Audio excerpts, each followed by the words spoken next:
পরিকল্পিতভাবে কিছু লোককে টাকা পয়সা দিয়ে পাঠানো, 100, 200, 150 লোক গিয়ে ওখানে মব তৈরি করবে এবং বাকিরা হুজুগে মাতাল হয়ে, এটা ডমিনো এফেক্ট তাই হয়।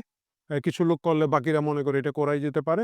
এই ডমিনো এফেক্টে আগামী কয়েকদিন এই দেশের অবস্থা খুব খারাপ হবে এবং আমার সবচেয়ে বড় যে আশঙ্কার জায়গাটা হচ্ছে যে যদি হাদির মৃত্যুর মাধ্যমে এটা তারা অ্যাচিভ করতে না পারে তাহলে তারা হয়তো আরো অনেকগুলো হত্যাকাণ্ড আগামীতে ঘটাবে।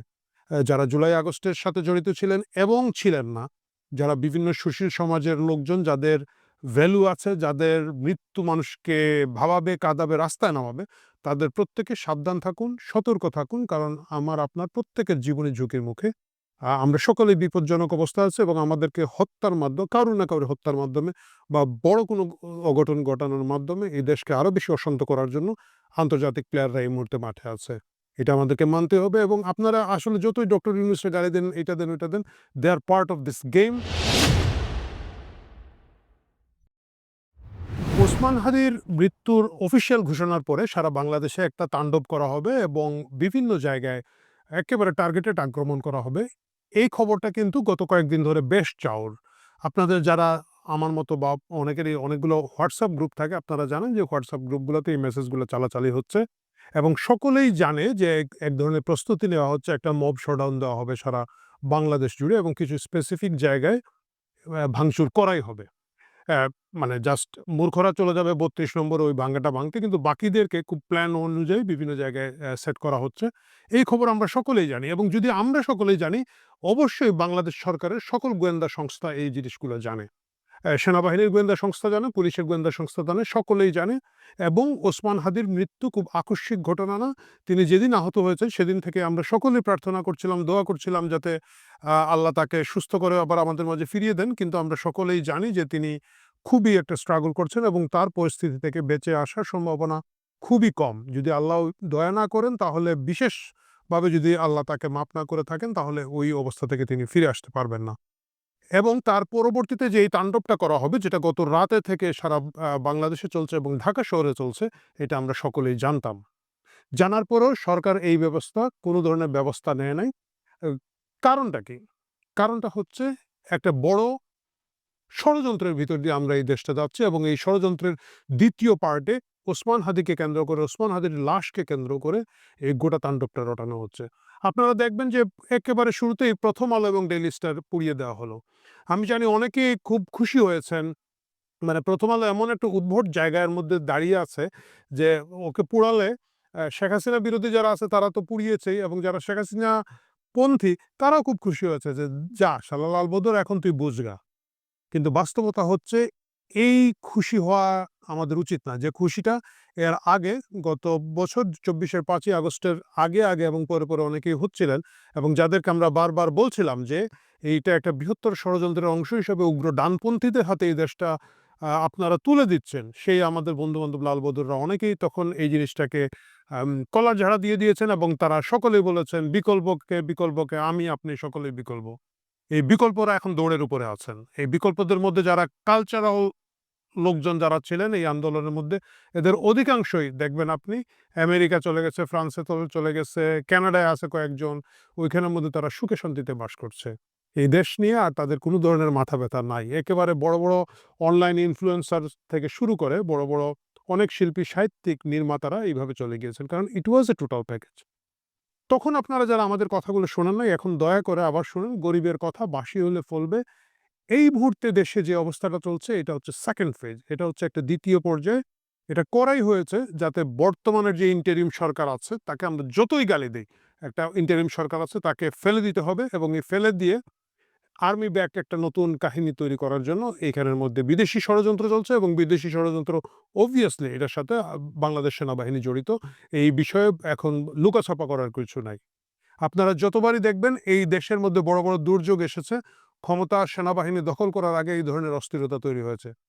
আপনারা দেখেন এই 'প্রথম আলো', 'ডেইলি স্টারের' কার্যালয়ের সামনে নুরুল কবিরের মতো একজন সর্বজন শ্রদ্ধেয় সম্পাদককে যখন লাঞ্ছনা করা হচ্ছে, আশেপাশে সেনাবাহিনী দেখছে, আঙ্গুল চুষছে এবং বগল বাজাচ্ছে। কারণ এই পুরা জিনিসটাই তাদের পরিকল্পনা মতো হচ্ছে, তাদের প্ল্যান মতো হচ্ছে এবং সেই প্ল্যানের সাথে যদি আমরা আপনারা জড়িয়ে পড়ি, এইদিকে হোক আর ওইদিকে হোক, এটা একটা দেশের জন্য খুব বিপজ্জনক অবস্থা তৈরি করবে। আমাদেরকে বুঝতে হবে যে ওসমান হাদির যে মৃত্যু হয়েছে তাকে যে বা যারা খুন করে থাকুক না কেন তাদের প্রত্যেকের সর্বোচ্চ শাস্তি আমাদের প্রয়োজন আছে। কিন্তু এই খুনিরা কিভাবে এখন পর্যন্ত ধরাছোঁয়ার বাইরে আছে, তারা দেশে থাকুক আর দেশের বাইরে থাকুক, কেন তাদেরকে ধরাছোঁয়া যাচ্ছে না? যেখানে একজন মুখোশ ঢাকা কাজের মেয়ে খুন করেছিল, খুন করার পরে তাকে ওই প্রত্যন্ত গ্রামাঞ্চল থেকে ধরে নিয়ে আসা গেল। এদেরকে কেন ধরা হচ্ছে না? এদের পিছনে কিভাবে এজেন্সিগুলার সমর্থন আছে? কিভাবে একটা মোটরসাইকেলের জায়গায় আরেকটা মোটরসাইকেল দেখিয়ে ধুমধাম করে একটা লোককে গ্রেফতার করা হচ্ছে? এই প্রশ্নগুলো কিন্তু এখনো তোলার সময় আছে। তবে তার থেকে বড় জিনিসটা হচ্ছে দেশের স্বার্থে দেশকে যদি বাঁচাতে হয়, আগামী নির্বাচন বানচালের এই যে টোটাল চেষ্টাটা হচ্ছে, এটার বিরুদ্ধে আমাদের সবাইকে একসাথে রুখে দাঁড়াতে হবে। হ্যাঁ, নির্বাচনে যেই আসুক, যত খারাপ লোকই আসুক, আপনার যত অপছন্দের লোকই আসুক, যতক্ষণ না একটা নির্বাচিত সরকার এই দেশের মধ্যে আসবে, এই ষড়যন্ত্র খুব মারাত্মক দিকে যাচ্ছে। এবং এটাকে আপনারা দেখি না কি হয়, দেখি না কি হয় এইভাবে যদি ধরে রাখেন, বিপদ থেকে আমরা কেউই বাঁচব না। আমার অনেক বন্ধু-বান্ধব 'প্রথম আলো' ডেইলি স্টারের উপর হামলা হয় মহা খুশি। আমাকে ইনবক্সে পাঠিয়েছেন। 'প্রথম আলো' আমাদের একজন বন্ধু আছেন, যেমন ধরুন শিমু নাসের। শিমু নাসের ৫ই আগস্টের পরে বলেছিলেন যে, এই যে কিবোর্ডের ব্যাকস্পেস আ না চেপে লিখতে পারি, এই বাক স্বাধীনতার জন্যই লড়াই করেছিলাম। তো আমাকে একজন ইনবক্সে লেগেছে, ভাই আপনাদের শিমু নাসের তো এখন কিবোর্ডটাই পুড়াইয়া ফেলাইছে।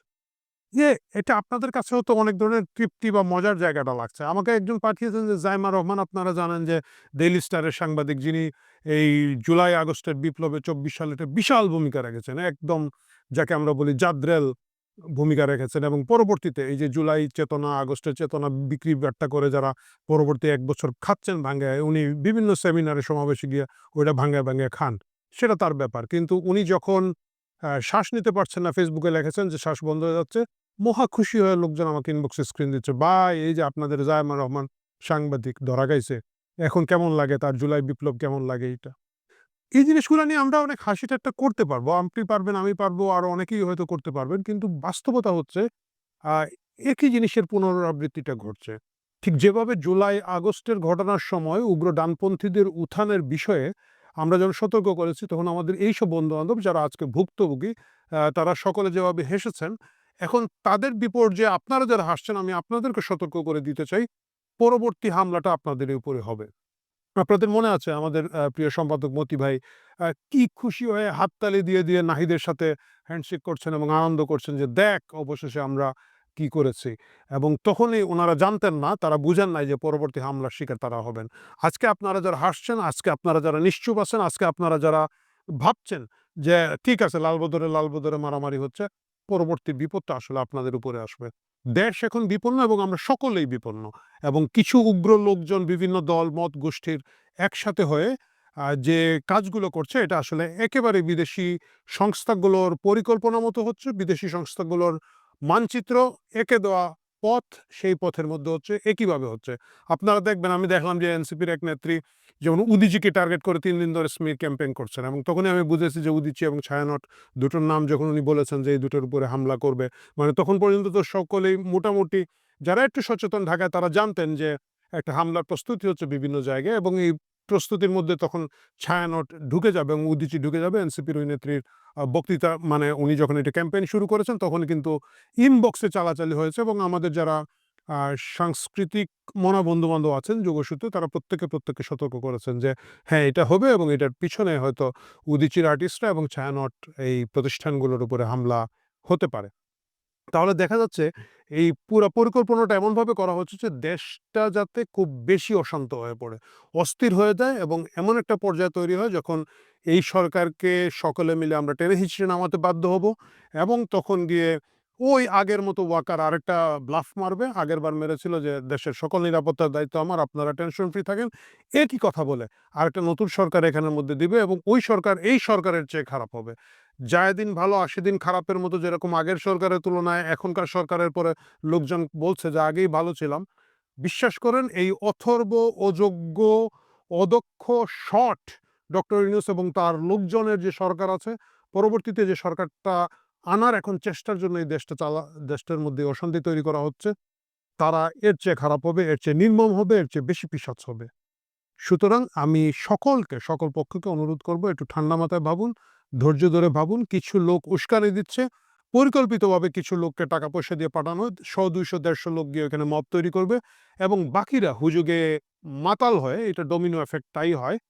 কিছু লোক করলে বাকিরা মনে করে এটা করাই যেতে পারে। এই ডমিনো এফেক্টে আগামী কয়েকদিন এই দেশের অবস্থা খুব খারাপ হবে এবং আমার সবচেয়ে বড় যে আশঙ্কার জায়গাটা হচ্ছে যে যদি হাদির মৃত্যুর মাধ্যমে এটা তারা অ্যাচিভ করতে না পারে তাহলে তারা হয়তো আরো অনেকগুলো হত্যাকাণ্ড আগামীতে ঘটাবে। যারা জুলাই আগস্টের সাথে জড়িত ছিলেন এবং ছিলেন না, যারা বিভিন্ন সুশীল সমাজের লোকজন যাদের ভ্যালু আছে, যাদের মৃত্যু মানুষকে ভাবাবে, কাঁদাবে, রাস্তায় নামাবে, তাদের প্রত্যেকে সাবধান থাকুন, সতর্ক থাকুন। কারণ আমার আপনার প্রত্যেকের জীবনী ঝুঁকির মুখে। আমরা সকলেই বিপজ্জনক অবস্থায় আছি এবং আমাদেরকে হত্যার মাধ্যমে, কারো না কারো হত্যার মাধ্যমে বা বড় কোনো অঘটন ঘটানোর মাধ্যমে এই দেশকে আরো বেশি অশান্ত করার জন্য আন্তর্জাতিক প্লেয়াররা এই মুহূর্তে মাঠে আছে। এটা আমাদেরকে মানতে হবে এবং আপনারা আসলে যতই ডক্টর ইউনূসকে গালি দেন, এটা দেন, ওইটা দেন, they are part of this game. তারা ইচ্ছা করে, আপনি কোনোভাবে দেখেন সেনাবাহিনী পিঠ চুলকাচ্ছে ভাই। একটা পত্রিকা অফিসে আগুনে পুড়ে সাংবাদিকরা যেকোনো সময় মারা যেতে পারে। আপনি দেখছেন এখানের মধ্যে গা জ্বলাচ্ছে, পিঠ চুলকাচ্ছে। মানে কারওয়ান বাজারের সাধারণ যে দারোয়ানরা রাতের বেলা বাঁশি মেরে ট্রাফিক কন্ট্রোল করে, ওইখানকার আড়তের এদেরকে দায়িত্ব দিলে হয়তো এর চেয়ে ভালো মব কন্ট্রোল করতে পারত। এর মানে হচ্ছে মব কন্ট্রোলের কোনো চেষ্টা নাই। মব ডিজাইন করে এজেন্সিগুলো মাঠে নামিয়েছে এবং এই জায়গায় আমাদের সকলের অনেক, অনেক, অনেক বেশি সতর্ক হতে হবে। কারণ যে কেউ উস্কে দিবে, আমিও উস্কে দিতে পারি, আমিও বিদেশে বসে আছি, আমার কিছু আসে যায় না। এরকম আরো অসংখ্য লোকজন আছে যাদের আসলে কোনো কিছু আসে যায় না। তারা এজেন্সিকে সার্ভ করবে, তারা বিদেশি শক্তিগুলোকে সার্ভ করবে এবং দেশকে ক্রমাগত অশান্ত করে রাখবে এবং এতে তাদের ২ টা লাভ। একটা হচ্ছে ধরেন একটা প্রভাব প্রতিপত্তি হচ্ছে, প্রচুর টাকা পয়সা হচ্ছে। আমি বাণিজ্যের কথা বলছি না, এর বাইরেও প্রচুর টাকা পয়সা হচ্ছে। কিন্তু ইভেনচুয়ালি এই দেশ ভয়ানক বিপদের মধ্যে দিয়ে যাচ্ছে এবং সেই বিপদ থেকে রক্ষা হতে হলে সকল পক্ষকে একটু ঠান্ডা মাথায় ভাবতে হবে। প্রিয় দর্শক, আজকে আমরা কোনো রসিকতা করব না। আজকে রসিকতার সময় নয়। আজকে আমরা সিরিয়াস কথার মধ্যে থাকবো এবং এটাই হচ্ছে সেই সিরিয়াস কথা। দল বাদ দেন, গোষ্ঠী বাদ দেন, গ্রুপ বাদ দেন, কে কোন দিকে আছে বাদ দেন, দেশের কথা ভাবুন। এই মুহূর্তে যদি দেশ রক্ষা হয়, আগামীতে আপনারা মিলে আবার ঝগড়া বিবাদ, মারামারি, দেশ নিয়ে কামড়াকামড়ি সবই করতে পারবো। কিন্তু দেশ যদি না থাকে, দেশের টোটাল শাসন ব্যবস্থা যদি না থাকে, রাষ্ট্র যদি উল্টোপাল্টা হয়ে যায়, আজকে হয়তো মতি ভাইর উপরে বিপদ আসছে বলে আপনি হাসতেছি। খুব ভালো হয়েছে, খুব ভালো হয়েছে বলছেন। কিন্তু মনে রাখতে হবে এর বাইরে কালকে মতিউর রহমানের জায়গায় অন্য কোনো মতি আক্রান্ত হতে পারেন এবং তখন কাদার জন্য কোনো লোক অবশিষ্ট থাকবে না। ভালো থাকুন, দেশের জন্য দোয়া করুন।